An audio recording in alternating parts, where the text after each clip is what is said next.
नमस्कार, आप live cities देख रहे हैं। मेरा नाम गरिमा भारती है और आज मेरे साथ दिल्ली से वरिष्ठ पत्रकार विकास जुड़े हुए हैं। बहुत बहुत स्वागत विकास आपका लाइव सिटीज में। और शुक्रिया। समय कम है और सबसे पहला मेरा सवाल यही है कि दिल्ली में क्या हो रहा है। मैं कई लोगों के स्टेटस पढ़ रही हूँ, आपसे भी बात हुई, इंटरनेट बंद है और बच्चे बैठे हुए हैं अभी भी जंतर मंतर पर। देखिए, वैसे हो तो अब केवल दिल्ली में नहीं रहा है। दिल्ली के अलावे पटना में भी, जहाँ से आप बात कर रही हैं, मुंबई में भी, नागपुर में भी और इधर उत्तर प्रदेश में प्रयागराज में भी हो रहा है। और हो ये रहा है कि छात्रों का प्रदर्शन हो रहा है नीट पेपर लीक को लेकर के। लेकिन अगर दिल्ली की बात करें तो आज ऑर्डर आया है सरकार का, जिसमें ये कहा गया है कि सीपी कनॉट प्लेस जो एरिया है, जो कि दिल्ली का मुझे मेरे ख्याल से सबसे ज्यादा हाई प्रोफाइल मार्केट कहना चाहिए। सबसे ज्यादा देर सेंटर, हाँ, बोल सकते हैं। जी जी जी। और सबसे ज्यादा देर तक खुला रहने वाला मार्केट है वो। और उस मार्केट को शाम 6 बजे तक बंद करने का आदेश दिया गया है, क्योंकि पिछले 2 दिनों से वहां शाम होते ही प्रदर्शनकारी और पुलिस के बीच में झड़प की खबरें आती हैं। और पिछले 2 दिनों से 20 तारीख के बाद से, जिस दिन लाठीचार्ज हुआ था। तो कुल मिलाकर के इंटरनेट ऐसा कह रहे हैं कॉकरोच जनता पार्टी के लोग। हालांकि हमने स्वतंत्र पुष्टि इसकी हम नहीं कर पा रहे हैं कि जंतर मंतर पर इंटरनेट चल रहा है कि नहीं, लेकिन कॉकरोच जनता पार्टी का कहना है कि जंतर मंतर के इलाके में इंटरनेट बंद है, जैमर लगा दिया गया है। दूसरी तरफ पुलिस का ये कहना है कि अगर कोई हिंसा करेगा तो उसका पासपोर्ट कैंसिल हो सकता है, उसके खिलाफ कार्रवाई हो सकती है। तो कहने का ये मतलब है कि जो प्रोटेस्ट जंतर मंतर पर चल रहा है कॉकरोच जनता पार्टी का, सोनम वांगचुक अनशन पर बैठे हुए हैं, वो अस्पताल में हैं। और यहाँ जो हजारों युवा जमा है जंतर मंतर पर, उन पर अब सख्ती बढ़ रही है सरकार की। वैसे सब पर नहीं, सब लोग वहां आ सकते हैं, प्रदर्शन कर सकते हैं, सरकार ने इसकी इजाजत दे रखी है।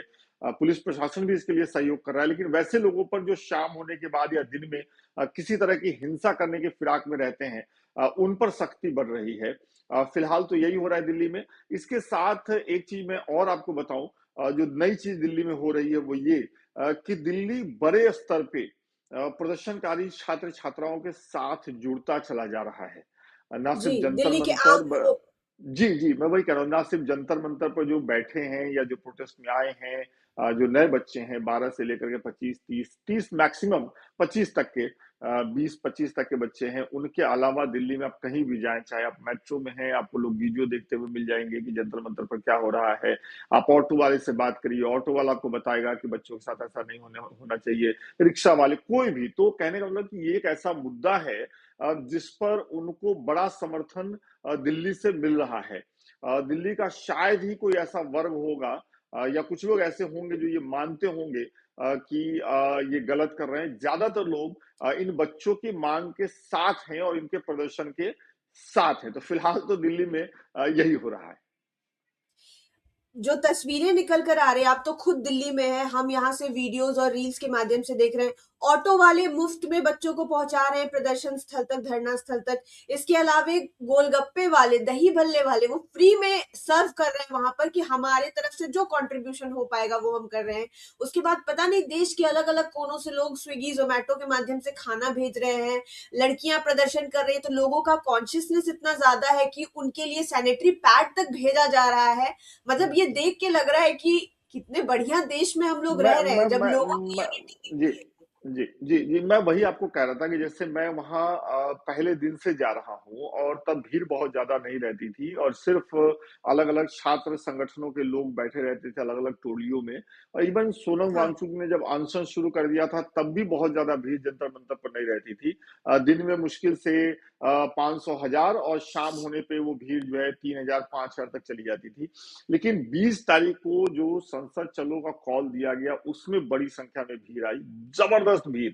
मतलब पहली बार मैंने जंतर मंतर पर वैसी भीड़ देखी और अनुशासित भीड़ देखी। जो आप कह रही हो तो बाद में होना शुरू हुआ, लेकिन उस दिन जब मैं वहां गया तो मैंने ये देखा, गरिमा, की हम सब जानते हैं कि हमारे देश में बस में, ट्रेन में या कहीं भी भीड़ भाड़ वाली जगह पर लड़कियों के साथ कितनी मुश्किल होती है। आपको कोई बैड टच करने की कोशिश करता है, और तमाम ऐसे अनुभव से लड़कियां गुजरती हैं। और हम जानते हैं इसको, ये सच्चाई है हमारे देश की। लेकिन जंतर मंतर पर जब मैं 20 तारीख को पहुंचा, और इतनी भीड़ की लड़के और लड़कियां ऐसे लाइन में लगे हुए हैं, ठीक है। और मैं एक जगह से दूसरे जगह जाने के दौरान इस बात को लेकर कि अपने दिमाग में सोच रहा था कि कहीं मैं लड़का समझ के किसी लड़की के कंधे पे हाथ न रख दूं और उसको कुछ लग न जाए कि भाई ऐसा है। लेकिन हुँ। 4 घंटा मैं रहा, 4 घंटे में शायद ही किसी लड़की ने ये शिकायत की कि भीड़ में मेरे साथ गलत हुआ, मुझे गलत तरीके से छूने की कोशिश की गई। ये मैंने 20 तारीख को ही महसूस कर लिया था। जी। एक दूसरे को औ प्रोटेक्ट कर रहे थे। हाँ, लड़के और लड़कियाँ दोनों। और ये बातें इंटरनेट पर आनी शुरू हुई 22 के आसपास। लोगों ने ये महिलाओं ने ये कहना जी। शुरू किया, रील रील बना करके लड़कियों ने डालना शुरू किया, लेकिन ये चीज़ मैंने 20 को ही नोटिस कर ली थी। तो एक तो मेरा 20 को मुझे ये लगा कि बड़ी ही अनुशासित भीड़ है, बहुत ही अनुशासित भीड़ है। एक-दूसरे का सपोर्ट कर रहे हैं, एक-दूसरे को मदद कर रहे हैं, नहीं उधर मत जाइए, उधर रास्ता बंद है, आप यहीं रहिए, आगे भीड़ है, आपके आप मत जाइए, आप बच्ची हैं इधर। तो मुझे लगा कि ये शानदार हो रहा है, ये तो दिलचस्प हो रहा है। फिर शाम सर, होते-होते बच्चे ला कचरा उठा रहे हैं वहाँ पर, जो खाना जी, खाकर नीचे तो फेंका जा रहा है, हाँ, वो कचरा तो उठा रहे हैं। उसके बाद उसी दिन शाम में लाठीचार्ज की घटना हुई और पूरे देश ने देखा कि जिस तरह से लाठियाँ बजी प्रदर्शनकारियों पर, लड़कियों पे, लड़कों पे, जो भी लोग सामने आए उन पुलिस की लाठी का निशाना बने। उस लाठीचार्ज के बाद गरिमा, जंतर-मंतर के प्रोटेस्ट से देश भर के युवाओं का सेंटीमेंट जुड़ गया। और मैं खुद गवाह हूँ। मैं गोलगप्पे और नारियल वाले वीडियोज़ मैंने भी देखे हैं कि गोलगप्पे वाले फ्री में गोलगप्पा खिला रहे हैं। नारियल वालों का भी मैंने एक वीडियो देखा है, लेकिन ज़ोमैटो से, स्विगी से खाना लोग भेज रहे हैं, ये तो मैं गवाह हूँ। ये तो मैंने हुँ। फर्स्ट हैंड देखा है। मैंने उन उन डिलीवरी पार्टनर से बात भी की है और लोकमत हिंदी के लोकमत हिंदी के डिजिटल प्लेटफ़ॉर्म पे वो देख भी सकते हैं, आप भी देख सकती हैं, हमारे दर्शक भी। तो ये तो हो रहा है। तो मेरे कहने का मतलब कि वो सिर्फ़ खाने की बात नहीं है। कुछ लोग सोच सकते हैं कि अच्छा खाना भेज रहे हैं। नहीं, आप ये देखिए कि लाठी चार्ज के बाद बड़े स्तर पर जंतर-मंतर के प्रोटेस्ट से देश भर के युवा कनेक्ट कर रहे हैं। और खाना भेजने वाले वो लोग हैं जो अब शायद अपने 30s में होंगे, जो कहीं नौकरी कर रहे हैं, जो दिल्ली से बाहर हैं, वो नहीं आ पा रहे हैं। तो शायद उस वजह से वो इस तरीके से सपोर्ट कर रहे हैं और किसी एक ने भेजा होगा, वो चीज़ बाहर आई और अब इतना खाना आया है, इतना खाना आया है कि कल कॉकरोच जनता पार्टी को ये कहना पड़ा कि और खाना मत भेजिए। बहुत ज़्यादा हो बर्बाद हो गया है। जाएगा। और जो जी। आप बात कर रही थी सैनिटरी पैड की और बाकी चीज़ों की, वो भी लोग खुद से लेके आ रहे हैं। मुझे कल हाँ, कल ही मुझे गुड़गाँव से आई हुई एक महिला मिली, वो अपने साथ डिटॉल, बैंडेज, सैनिटरी नैपकिन और और ग्लूकोज़ लेकर के आई। अब ये जंतर-मंतर का जो प्रोटेस्ट है, मैं बार-बार कह रहा हूँ कि सरकार को गंभीरता से लेना चाहिए। समझना चाहिए कि इस प्रोटेस्ट के साथ अब सेंटीमेंट जुड़ता जा रहा है। उनसे बातचीत की कोशिश अब हो रही है। आप देखिए कि 20 तारीख से पहले तक तो सरकार ने उनसे बातचीत की कोशिश नहीं की। उनको जी, अनसुना कर दिया गया, उनको जंतर-मंतर पर बिल्कुल। बिठा करके छोड़ दिया गया और कॉकरोच जनता पार्टी के संस्थापक दीपी के हमसे बातचीत करते हुए कहते थे कि सरकार ने हमें मरने के लिए छोड़ दिया है, हमें भूल गई है सरकार। लेकिन 20 तारीख को जो हुआ और जिस तरीके से सेंटीमेंट जुड़ रहा है, अब कम से कम बातचीत की पहल होनी शुरू हुई है। जेपी नड्डा से मुलाकात हो चुकी है, जेपी नड्डा सोनम वांगचुक से भी मिल चुके हैं और आज भी अभी थोड़ी देर पहले खबर आई है कि सरकार की तरफ से बयान दिया गया है कि कॉकरोच जनता पार्टी जहां जैसे चाहेगी वहां बातचीत के लिए वो तैयार है और देश के प्रधानमंत्री नरेंद्र मोदी ने पहली बार आज सुबह पेपर लीक के मामले पर सोशल मीडिया के माध्यम से बयान दिया। जी, तो फास्ट ट्रैक कोर्ट बदलाव हो बनाने रहा की है बात। जी, बदलाव हो रहा है इस प्रोटेस्ट की वजह से। एक एक बात से मैं सवाल करना चाहती हूँ, उस बात से शायद मुझे पर्सनल दिक्कत भी है कि आप विचारधाराओं की लड़ाई हर कोई अपने भीतर लड़ रहा है, चाहे आप पत्रकार हो, चाहे आप पुलिस वाले हो, चाहे आप स्टूडेंट हो, बच्चों के माँ-बाप हो। बहुत लोगों को समय लग रहा है ये समझाने में और ये समझने में कि ये प्रोटेस्ट हो क्यों रहा है। कई हुँ, लोग ये मानते हैं कि ये किसी पार्टी का एजेंडा है, प्रोपेगेंडा है और कई लोग खुल के बच्चों को सपोर्ट कर रहे हैं। क्योंकि आप वहां पर हैं, क्योंकि आप देख रहे हैं और पटना में हम लोग यहाँ पर देख रहे हैं, तो हमारे यहाँ का तो एकदम पिक्चर क्लियर है कि बच्चे हैं, अलग अलग जिलों से आकर बच्चे इस प्रोटेस्ट में जुड़ रहे हैं पटना में, जो दिल्ली नहीं जा सकते थे। हुँ। दिल्ली की भीड़ जेन्युइन है ना पूरी। मुझे देखिए पता है, इस मैं चाहती हूँ आप दर्शकों को बताएं। हाँ, नहीं, नहीं, बिल्कुल, मैं बिल्कुल ये खुशी होगी मुझे बताते समय। देखिए, ये तो कोई नहीं बता सकता थर्मामीटर लगा कर के कि वहाँ जो लोग आ रहे हैं, उसमें कुछ जो है वो किसी संगठन से जुड़े नहीं होंगे, किसी पार्टी से जुड़े जी। नहीं होंगे। क्योंकि आज की तारीख में भी वहाँ हज़ारों की भीड़ है, 2500 हज़ार लोग हैं वहाँ पर। लेकिन जब अंतर मैं बता सकता हूं कि क्या है, आप जंतर मंतर पे जाती हैं, आप सीपी के इलाके में जाती हैं, किसी भी किसी भी लड़के लड़की के सामने आप माइक लगा दीजिए, उनको पता है कि उनकी डिमांड क्या है, उनको बिल्कुल। मालूम है कि शिक्षा व्यवस्था के साथ संकट क्या है, उनको मालूम है कि वो वहां क्यों आई हैं या क्यों आए हैं। आप कई प्रोटेस्ट से हम देखते हैं कि प्रोटेस्ट में आए हुए लोगों को पता ही नहीं होता कि वो वहां क्यों आए हैं। कोई उनको लेकर के आया है और फिर वो वीडियोस वायरल होते हैं। लेकिन आप बताइए, पिछले 4 दिनों से जंतर मंतर पर इतने पत्रकार हैं, इतने वीडियोस बन रहे हैं, क्या आपने, आपके दर्शकों ने एक ऐसा वीडियो देखा है जिसमें वहां जहां खड़ा लोगों को लड़का पता या ना हो। लड़की अब पता ना हो कि वो क्यों आए, है ना? बिल्कुल।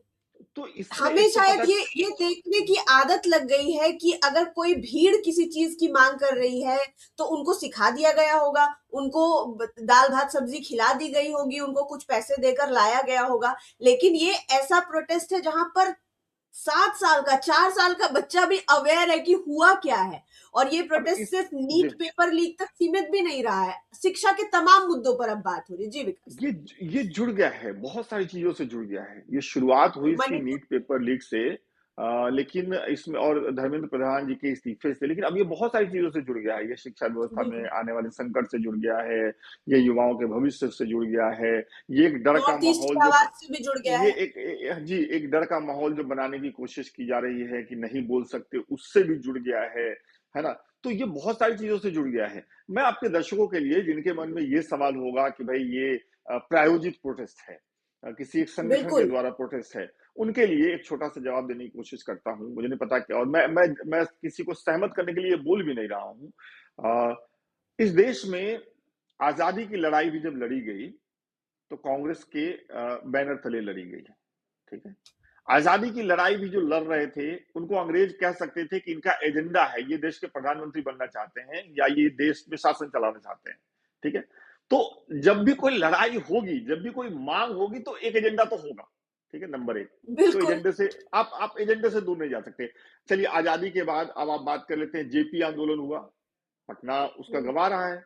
जेपी आंदोलन का अपना एक एजेंडा था, भाई इंदिरा गांधी की सरकार को बदलना था, संपूर्ण क्रांति का नारा था, है ना? वो भी छात्रों के प्रदर्शन से शुरू हुआ था। तो कहने का मतलब वो हुआ। अच्छा, फिर आ जाइए 12-13 में, जब अन्ना आंदोलन हुआ, उसका भी अपना एक एजेंडा था। उस समय जो सरकार थी, उसमें करप्शन की इतनी खबरें आ रही थी, इतनी खबरें आ रही थी कि लोग पागल हो गए, लोग परेशान हो गए। फिर अन्ना हजारे, अरविंद केजरीवाल ने जंतर मंतर से एक आवाज दी और देश उसमें जुड़ गया। और उसके बाद जो चुनाव हुए, उसमें भारतीय जनता पार्टी की जीत हो गई, कांग्रेस हार गई, जी। यूपीए सरकार हार गई। तो एजेंडा तो वहां भी था।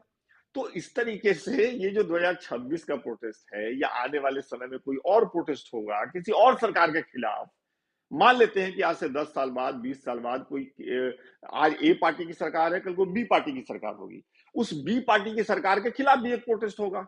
तो जो ए पार्टी और होगी, उसका जो खुद उस का समय, भी एजेंडा होगा। हाँ, उसका भी एजेंडा होगा, उस समय का एजेंडा होगा, जो उस समय चल रहा होगा। तो लोकतंत्र में 2-3 चीजें तो समझ लेनी चाहिए। सब कुछ राजनीतिक है, सब कुछ जी। राजनीतिक है। तो अगर कोई प्रोटेस्ट हो रहा है और उसमें देश के शिक्षा मंत्री का इस्तीफा मांगा जा रहा है, तो वो तो राजनीतिक ऑलरेडी है। तो जी। उसमें राजनीतिक दल भी जुड़े होंगे, ठीक है? लेकिन आज तक भारत में मुझे नहीं याद है कि कोई ऐसा प्रोटेस्ट हुआ जिससे, एजेंडा कहने का क्या मतलब होता है? एजेंडा कहने का मतलब होता है कि भाई हमारा आपका क्या एजेंडा है इस बातचीत का? हमारा आपका एजेंडा ये है कि हम लोग 15 मिनट, 20 मिनट बात करें और जो भी हमारे दर्शक देखें, उनको इस प्रोटेस्ट के बारे में समझा दें। ये हमारा एजेंडा समझ है, में आया। समझ में आ जाए। तो हर चीज का एक एजेंडा है। कोई भी काम जो बिना किसी एजेंडे के किया जा रहा है, वो बेकार है। इसका वो मतलब है कि आपने, पॉइंटलेस है और डायरेक्शनलेस भी पॉइंटलेस है। है, पॉइंटलेस है। तो इसलिए मेरे कहने का मतलब है कि आप, और जिस किसी को भी लग रहा है कि एजेंडा है, वो चीन के समर्थन से हो रहा है, पाकिस्तान के समर्थन से हो रहा है, बांग्लादेश के समर्थन से हो रहा है, मेरा अनुरोध है, मतलब बिहार के अगर दर्शक है तो 900, 1000 रुपए की टिकट लगती है, आप एक बार जंतर मंतर आइए।